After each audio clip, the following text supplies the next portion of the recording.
Hey, woodcutters, TopSaw here. I just got this new jet step foot ascender from Notch.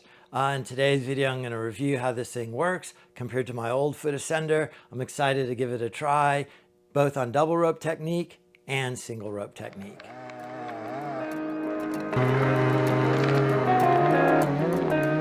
Okay, this is a jet step foot ascender from Notch. I have an old foot ascender that straps on there. One thing that drives me crazy in double rope technique is how you have to get maybe 15, 20 feet off the ground before the weight of the rope is enough to hold the rope down while you ascend up. Supposedly this ascender right here kind of solves those problems with the dual cam. The rope drops in here, goes behind this, and there's so little resistance with the two cams that it just walks right up.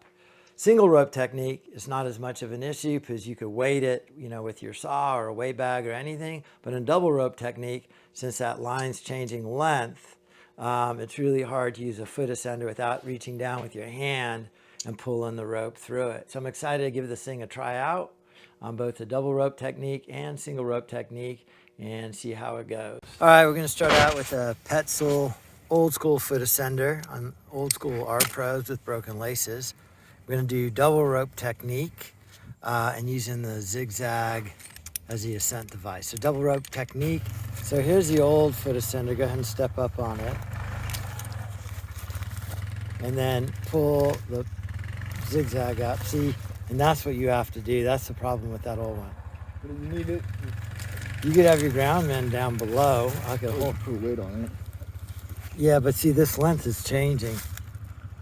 Right, you can't really tie it off, so go ahead and step up.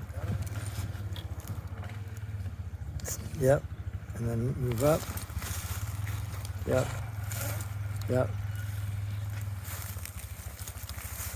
Get that foot up under you. No, you don't need a foot lock.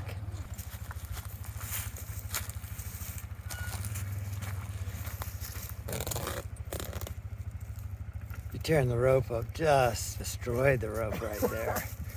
A brand new rope, Jesus. How? Because it pulled on those pegs. Oh my God. I guess.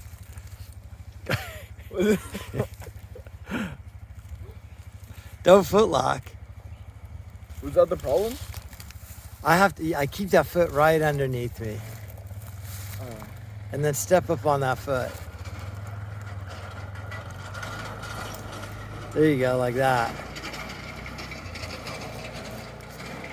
Yeah. Yeah, and then pull that zigzag. Yeah, there you go. You don't need to take big steps with it.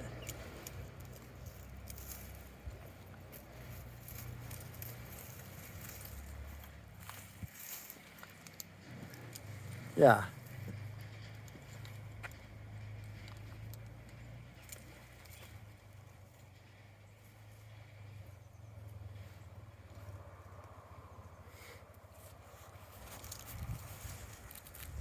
So you could have the groundman hold the rope on the ground, but because the overall length of the rope is changing, you can't put a weight on it. It's not too bad, how far, 10, 15 feet, 20 feet off the ground. Okay, do the same thing again with the new Notch jet step.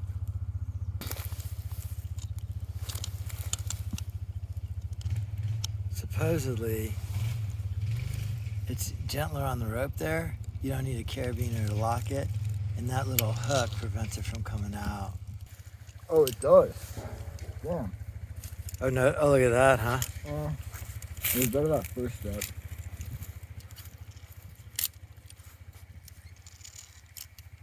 That's kind of clean. Yeah, that was clean.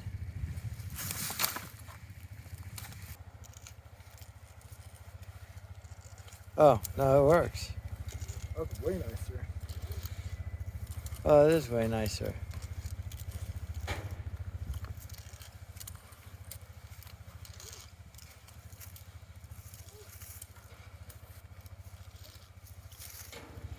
Yeah, it just glides up it. That's cool.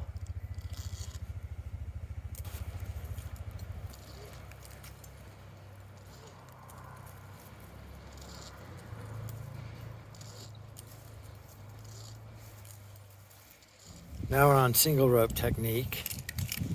So on the single rope with the zigzag, you got to integrate in the chicane, give you more resistance. I usually use a knee ascender with the single rope and a chest harness. So we're on single rope only. But see, now that single rope is fixed on the ground, right? That length doesn't change, so you could tie it off. But with that new jetpack, you don't need to. But here, we're just giving it a try. Single rope with the chicane, the zigzag. So there's a proper single rope technique there with the knee ascender, the chest harness, the new jet step notch foot ascender. I will say this, that notch jet step is kind of the improvement of the old foot ascender, and all the problems with the old foot ascender are kind of fixed with that thing. All right, it's TopSaw. Thank you for watching. If you're new to the channel, think about subscribing. Subscribe, baby. Subscribe, baby. That's it. Hit like if you liked it. Go ahead and walk it up. Yeah, you're getting it. That's how you do it. Rope walking 101.